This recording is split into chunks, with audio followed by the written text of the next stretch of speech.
Scene is supported by ADT. ADT presents Surveillance Service. Use your ADT app to monitor your cameras or video doorbell and check in on your home from virtually anywhere. Visit ADT.com/podcast to learn more about how ADT can design and install your custom smart home. Backed by 24/7 protection. And by Samuel Adams. Of all the beers Sam Adams has ever brewed, Boston Lager is their favorite. Boston Lager's distinctive balance of spicy hops, sweet roasted malts, and smooth finish is proof that there's nothing quite like the taste of an original Sam Adams Boston Lager. Boston Beer Company, Boston, Mass. Savor responsibly. From WBUR and the Boston Globe, this is Last Scene, a podcast that investigates the largest unsolved art heist in history.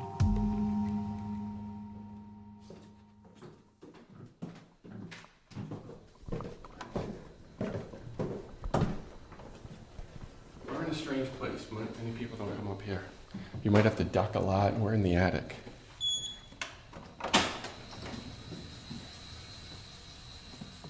It's an unseasonably warm October day in Boston. The attic at the Isabella Stewart Gardner Museum is stuffy and dimly lit. Anthony Amore, the museum's head of security, has something he wants me to see. We're going to go around this corner here. At 6'2", Amore has to walk doubled over beneath the slanted eaves. We are high above galleries once ransacked by thieves in a daring overnight robbery almost 30 years ago.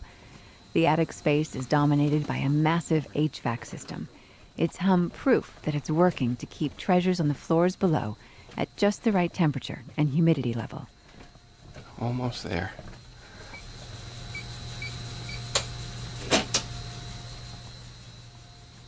We step out of the low amber light into much cooler air and quiet. I think this is what Amore has taken me to see. A storeroom of the sumptuous textiles used on furniture and walls throughout the Gardner Museum. But that's not why we're here. In the back of the room, in a space barely wide enough to accommodate us both, Amore puts his cell phone's flashlight on and pulls a plastic cover off something big. Nope. Oh, wow. We're looking at the rosewood stretcher that held Storm on the Sea of Galilee. But what you're looking at here is Rembrandt. Oh. So this is what was left behind after the thieves slashed Storm on the Sea of Galilee from the frame. It is.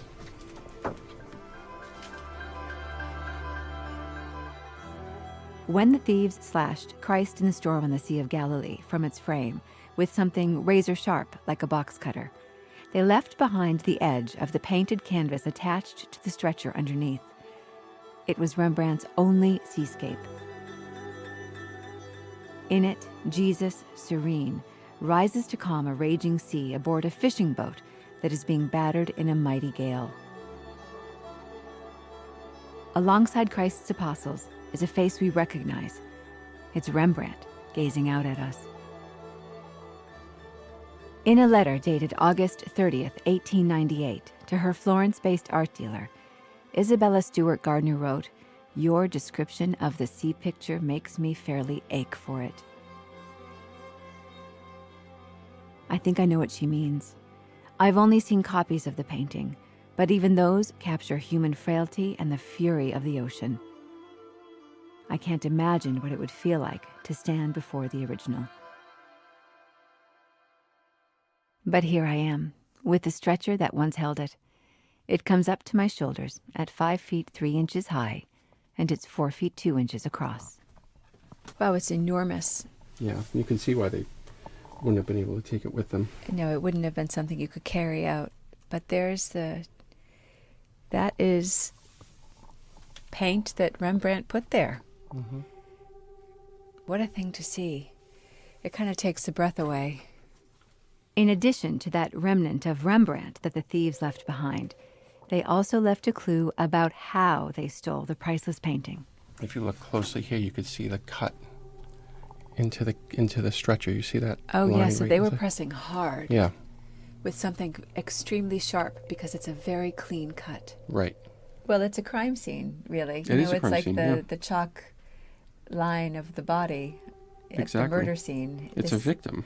It is. This It's a victim. I don't know why, but it makes me feel very queasy to look at it. It does, yeah. I get the same feeling every time I look at it. There's so much to it. It's Rembrandt, so you're in the presence of greatness, right? But you're in the presence of history, too. This is a stretcher that held one of the most valuable things that was ever stolen. Why am I this close to something Rembrandt had? I'm from Providence. There's no Rembrandt stuff like this. And it's just a awe-inspiring thing. I got to get it back. Because this is torture. You almost feel like, why did I get stuck with this?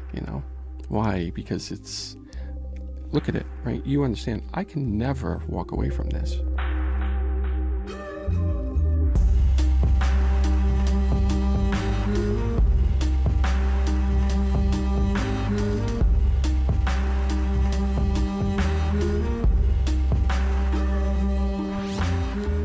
From WBUR Boston and the Boston Globe, this is Last Seen. I'm Kelly Horan. And I'm Jack Rodolico. For the last year and a half, we've been investigating the holy grail of art crime, the still unsolved robbery of 13 artworks from the Isabella Stewart Gardner Museum. It remains the world's greatest art heist, with a haul valued today at $500 million.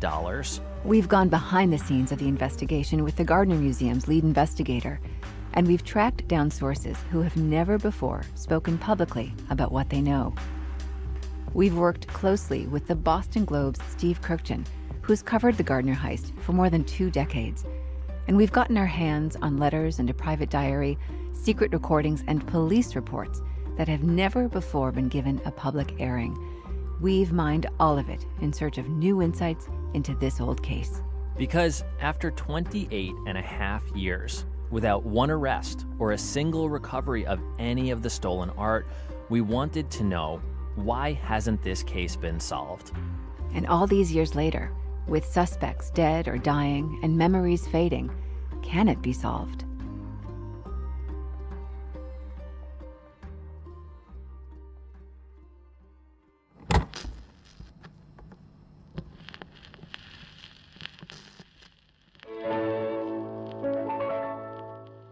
Each of the 13 pieces stolen on March 18, 1990, was last seen on the walls and in the galleries of the Gardner Museum. Picture a 4-story, 15th century Venetian palace that's been dropped into a leafy Boston neighborhood. In Venice, the view through Gothic arched windows would be outward at the Grand Canal. At the Gardner, the stunning view is inward, of a courtyard lush with flowers, palm trees, and ferns. This palace museum was created at the turn of the 20th century by the Red Sox-loving, convention-flouting 5'2" force of nature, Isabella Stewart Gardner. Mrs. Jack, as she was known, shunned interviews, but she loved making headlines. She had her detractors, but her admirers shouted the loudest. An item in a Boston newspaper in 1875 referred to Mrs. Jack as, quote, one of the 7 wonders of Boston. There is nobody like her in any city in this country. Everything she does is novel and original. She is as brilliant as her own diamonds, and is as attractive. All Boston is divided into 2 parts, of which one follows science, and the other, Mrs. Jack Gardner.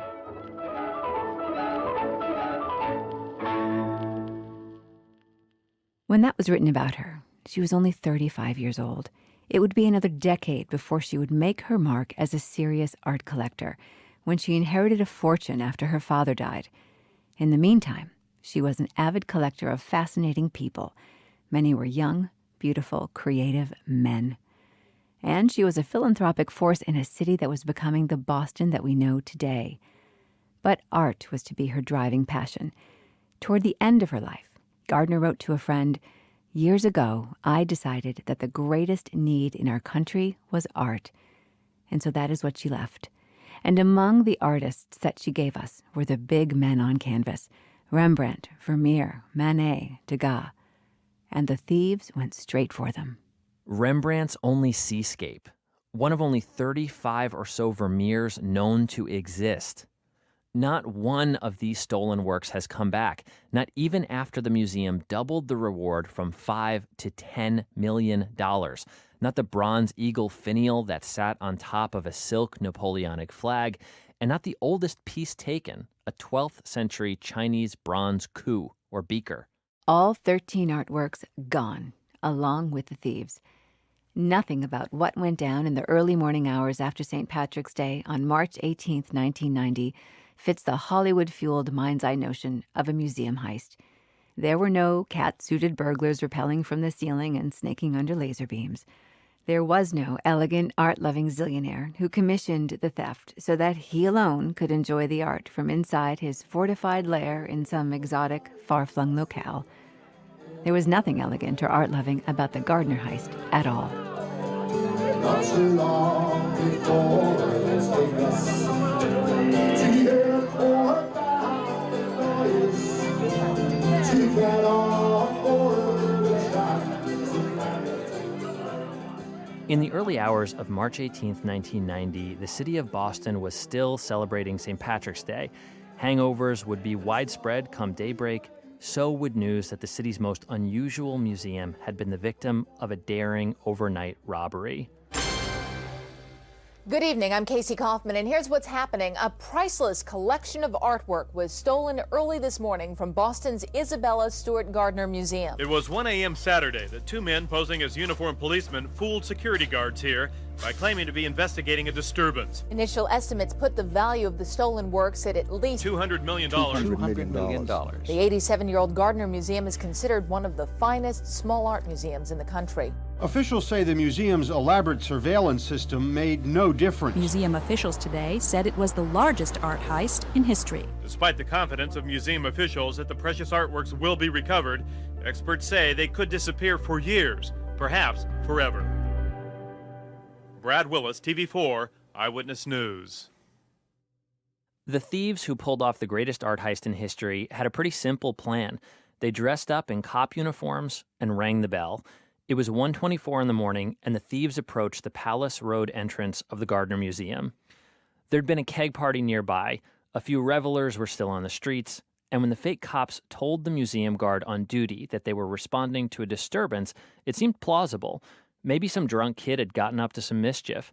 After all, earlier in the evening, the guard's rounds had been interrupted by a fire alarm blaring from the museum's carriage house outside. It had really spooked him. Maybe that's why the cops had come, and so he buzzed them into the museum. That guard was Rick Abbott. They came in and they turned so I could see them. I could see that they had hats, coats, badges, and they looked like cops, so I buzzed them the rest of the way into the museum. Steve Kirkchin and Rick Abbott talked about that night at an Indian restaurant in 2013. The first question was, is anybody else here? I see, right. And I said, my partner. Okay, get him down here. We're devoting our entire second episode to Rick Abbott. You'll be hearing a lot from him then. So here, we're going to let you hear from the other guard who was on duty that night, the one that Abbott called back to the security desk. This is the first time that former guard has ever spoken publicly about his experience. Wondering if they might just come up behind my head with a gun with a silencer and just, do it real quickly. It was a terrifying night, and all these years later, he'd still rather we not use his full name. His first name, though, is Randy. In 1990, Randy had a passion for symphonic music, the Moody Blues, and the trombone. He still plays, makes a living at it, mostly in house bands on cruise ships. But back then, Randy had recently earned a master's in performance from the New England Conservatory of Music. He was trying to land gigs and make ends meet. But I always had to have some kind of a day job kind of thing to supplement the income, make sure the bills get paid and so forth. Randy knew a couple of people who worked at the Gardner, and that's how he landed his security job there. It wasn't something that required you to have any kind of special skills, I remember being trained to, if any people were getting real close to a painting, and we were told to get them to stand back a little bit and don't get so close. A few months into his job, Randy began filling in on the overnight shift. The pay was better, $11 an hour versus $7 or $8 for the daytime shift. At nighttime, when there are no visitors, when you're not doing a round, you can bring stuff to read. I could bring my horn and practice. I was always happy to say yes to filling in. Randy doesn't recall any special training or specific instructions for the night shift, beyond the requirement that he register his presence in each of the galleries on all the floors during his rounds. He did this by swiping a magnetic strip. He wasn't originally on the schedule to work the overnight after St. Patrick's Day. Randy was filling in for another guard who had reportedly called in sick. Abbott had told him about the carriage house alarm, but he hadn't thought much of it until he saw the two police officers talking to Abbott at the watch desk. It never occurred to me that they might be anything but Boston police. I immediately made that connection. This might have something to do with that alarm that went off. One of the uniformed men said he recognized Abbott and asked to see his ID. He said, "Yeah, I do know you. There's a warrant out for your arrest." And he told Rick to stand against the wall, put his arms up. He does the pat down. He puts the cuffs on. And I'm just standing there with my jaw open, going, wow, what's going on? What did Rick do? Is he really into some kind of trouble? And it still never occurred to me that they were anything but policemen. By stepping out and away from the desk, Rick Abbott also stepped away from the sole means of signaling trouble to the outside world, the museum's panic button. No sooner was Abbott against a wall and handcuffed than Randy was too. I kept asking him over and over, why are we being arrested? Why are we being arrested? And he wouldn't answer. So the cuffs are on, my hands are behind my back, and then duct tape starts going on around my eyes. So about the time that he begins putting the duct tape on, he says, "This is a robbery." And so then everything was finally crystal clear what was going on. It was just really strange. None of it made any sense, and then suddenly it made a lot of sense. I mean, it's scary enough to think you're being arrested and not know why. What was going through your mind when suddenly duct tape is going around your head? It's very scary, and I'm worried for my life. But they were immediately saying, I can remember both of them saying, follow instructions and you will not get hurt. So that gave me some relief. And I just felt like, okay, don't try anything stupid. Don't try anything stupid. Go along with whatever there's nothing here in this museum that is worth my life. The thieves wound duct tape around Randy and Abbott's heads from chin to scalp, across their eyes and across their mouths, with only a slit so they could breathe. Then, stair by stair, the robbers led the guards, who couldn't see a thing, down to the basement. One of the thieves used another pair of handcuffs to attach Randy to a drain pipe under a limestone sink near a boiler. Randy recalls that thief was the calmer of the two, and weirdly courteous. The guy who cuffed me, he was making sure that they weren't too tight on my wrist, and he adjusted it several times, and he said, you're going to be here for a long time, so I don't want these to be too tight. So he was real calm and real nice about it, and he also several times said, sorry to have to do this. Randy just wanted the guy to get away from him, to go do what he had come to do, and to get out of there. Were you panicking? It was scary, and I remember feeling like I needed to prepare myself for death if it ended up coming to that. What did that mean, preparing yourself for death? Well, I was running music through my head a lot, just feeling like I don't know what happens to us when we die. It's all a mystery, but I just felt like I needed to be mentally prepared. Was there a particular piece of music that you ran through your mind?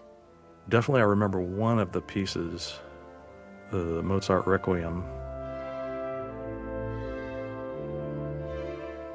It didn't occur to me later that has to do with dead people.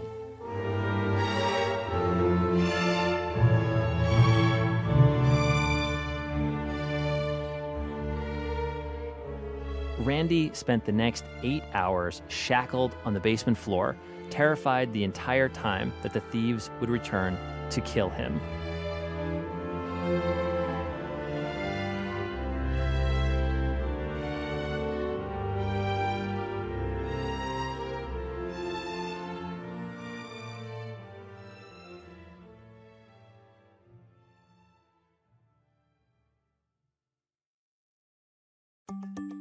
Last Scene is supported by ADT.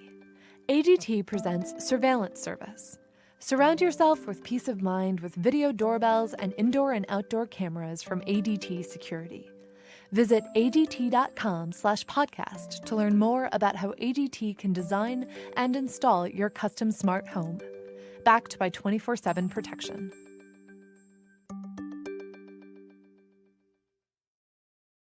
Besides the thieves, no one knows more about what happened the night of the robbery than Anthony Amore does. He took the job as security director at the Gardner Museum 15 years after the heist. He is the beating heart of the investigation. Organized, meticulous, dogged. You might even say haunted.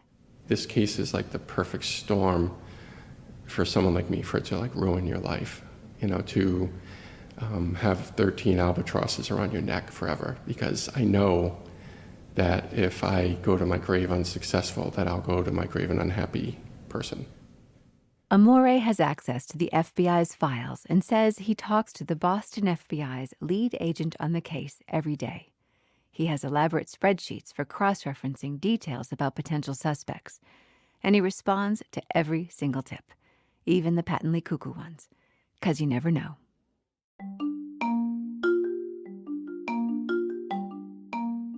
The first thing Amore did when he took over the investigation of the heist was plot the thieves' movements throughout the museum.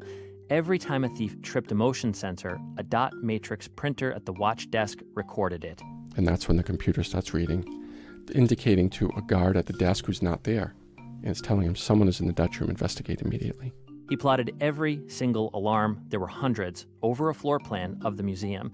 The result is a minute-by-minute PowerPoint that shows the thieves moving through the museum. And, if I didn't show this to you and I told you, I would spend hours looking at this back and forth. You would think that's crazy. But when you see it, that's as close as you'll ever get to witnessing the crime, because that's precise. It's exactly how they moved about the museum. So it's eerie.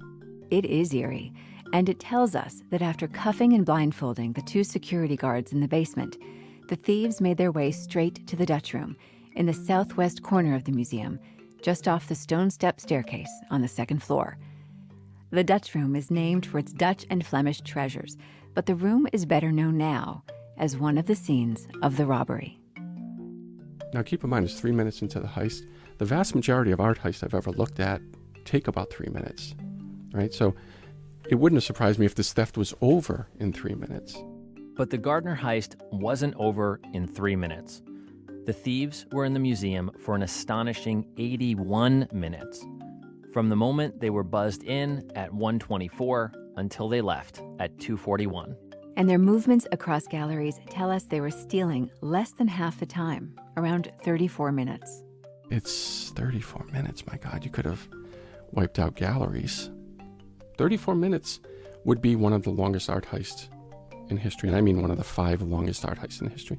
So does that suggest to you amateurs? No, it suggests to me confident thieves. Confident thieves. Remember, they were quick to get Rick Abbott away from the panic button.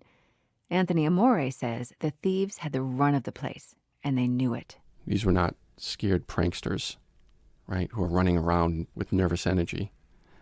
You only have to look at the Rembrandt self-portrait etching to know not only weren't they hurrying, they were calm. Because you could just have taken it. The frame is smaller than, an 8x10 piece of paper. But they stood there and unscrewed the thing. Methodically, there's a lot of screws in the back of that frame. The thieves laid the Rembrandt etching on a table, face down, and removed each screw one by one. And while they did that, they left behind works of far greater value.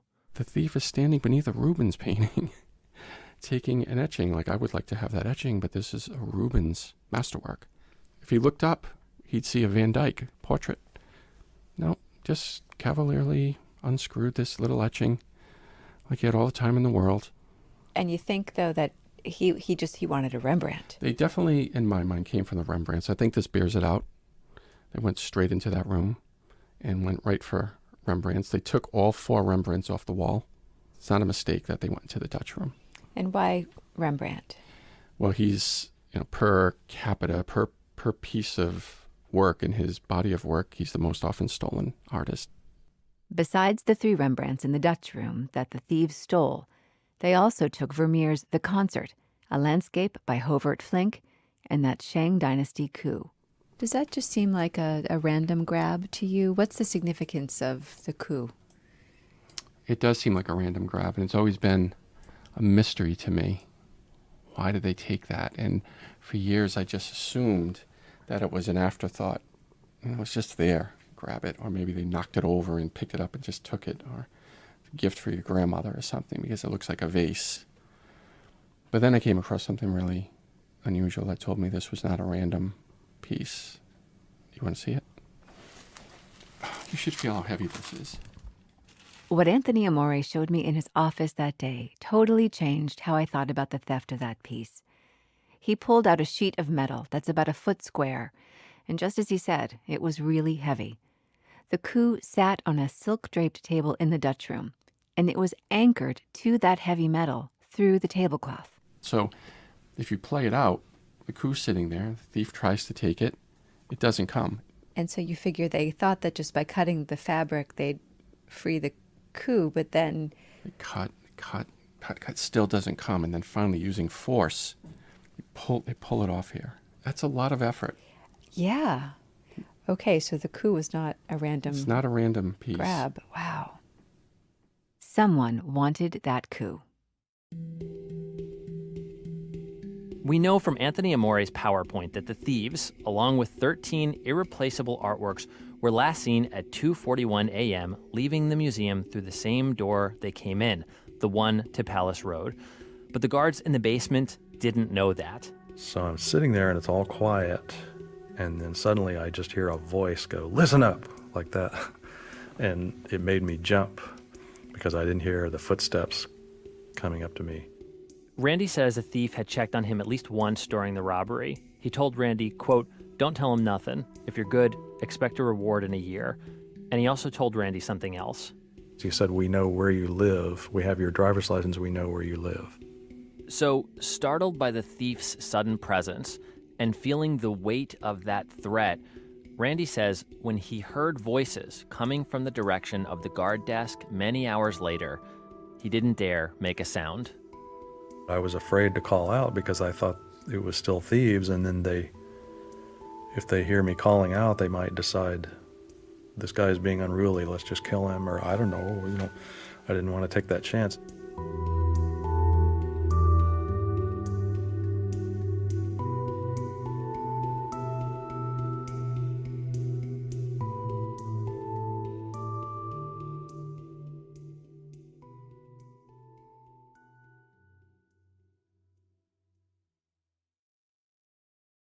Last Scene is supported by Samuel Adams. Here's founder Jim Cook. Each fall, people can't wait for us to brew our very first batch of Samuel Adams Oktoberfest, and neither can we. Sam Adams Oktoberfest is everything you love about fall in one sip. With its unique blend of caramel roasted malts, it's sweet, smooth, and delicious. Savor this season with the fall favorite, Sam Adams Oktoberfest.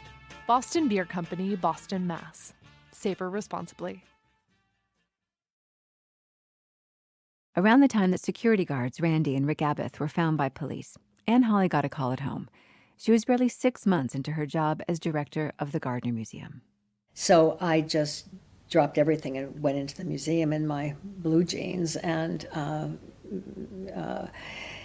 when I got there, I was in shock. It was every museum director's worst nightmare. Hawley had needed persuading to take the job in the first place, but once in the role, she set about trying to reanimate a museum she felt was stopped in time. Now, she was facing the unimaginable. It was overwhelming to see what had been done. I mean, to trash a museum like that, it was just like the barbarians had been through. I mean, to pull frames off the wall and shatter the glass, and it was clearly not people that loved art that did that. I mean, cutting paintings out of frames, I mean, it's unspeakable. And I guess I experience this, I often think of it's like having a death in the family. It's too big to really talk about.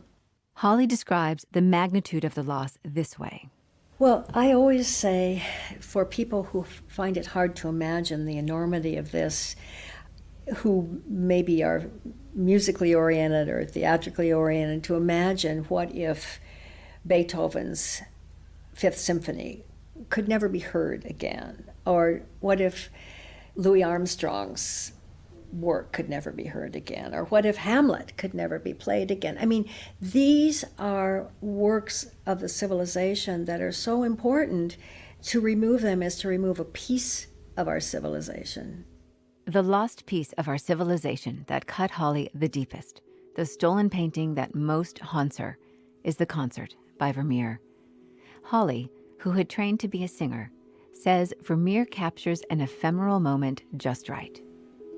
The Concert is one of his really great paintings, and it depicts three people, a man and two women, making music together. And it's a beautiful composition of a woman sitting at a harpsichord playing, and a lute player with his back to you who has a very mythical appearance, and then a woman standing at the harpsichord. So you have this triangulation of the musicians, and she's about to break into song. And it's just such a meditative, quiet, beautifully painted picture by Vermeer. And having that in Boston was one of Boston's treasures. Today, The Concert alone is valued at upwards of $200 million, making it the most valuable piece stolen from the Gardner. When Isabella Stewart Gardner bought the painting at auction in Paris in 1892, she outbid the Louvre Museum to do so. It was her first major triumph as a private collector.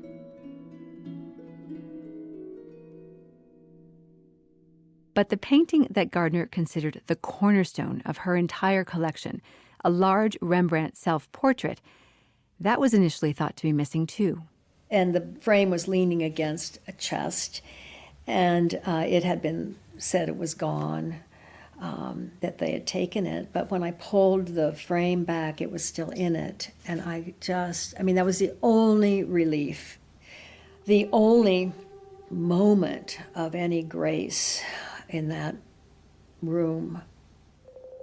So in all, the thieves took 6 pieces from the Dutch room, 5 of them Dutch paintings and that Chinese coup. And we know that they took 6 more pieces from the short gallery. That's the narrow slip of a room diagonally opposite the Dutch room on the second floor. This room has the feel of a passageway, a room you walk through to get to other galleries. But the thieves stopped there and took the bronze eagle finial and 5 Degas sketches, which makes 12 pieces in all. But 13 pieces were stolen. That 13th piece is Chez Tortoni by Manet. It was in a first-floor gallery, the Blue Room. There's no alarm in the Blue Room on the first floor. All of the motion sensors from that night were either the doors when they came in or out, or the second floor. So what does that tell you? As someone who looks at these art heists constantly, I can tell you it looks like 2 different crimes. Something's not right. There's no getting around that. If something is not right. When you look at what was taken from the second floor, the manner in which it was taken, and what was taken from the Blue Room on the first floor, it's almost as if it were 2 different heists because the MO is different. They're not similar, except that they happen the same night.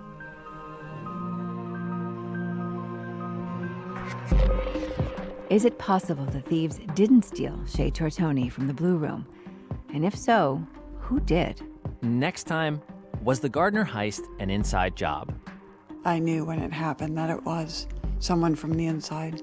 If there's one guy whose footsteps are the only ones picked up in that room. That painting was removed from that room earlier than when the burglary occurred.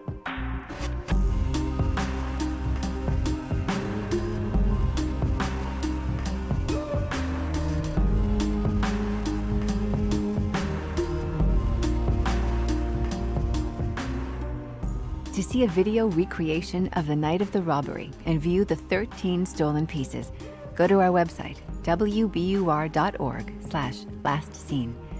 and comb through the archives, see the evidence, and read 28 years of Gardner Heist reporting at globe.com/lastscene. Last Scene is a production of WBUR Boston and the Boston Globe. Our consulting producer is Stephen Kirkjian.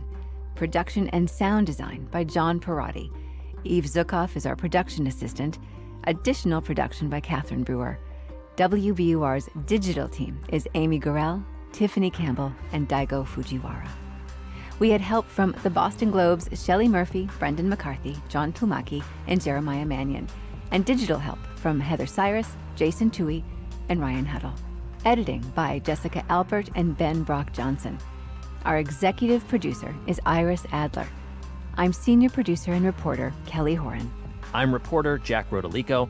Special thanks to Sophie Cal, who first used the title Last Scene at the Gardner Museum in 1991 and who granted us permission to use it. If you have a tip, theory, or thought, call our tip line at 617-929-7999. That's 617-929-7999.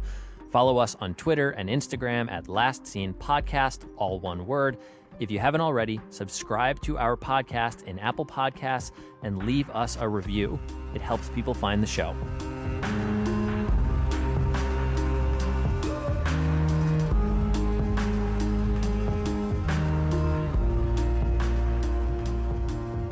In their captivity, they may dream of rescue but cannot cry for help.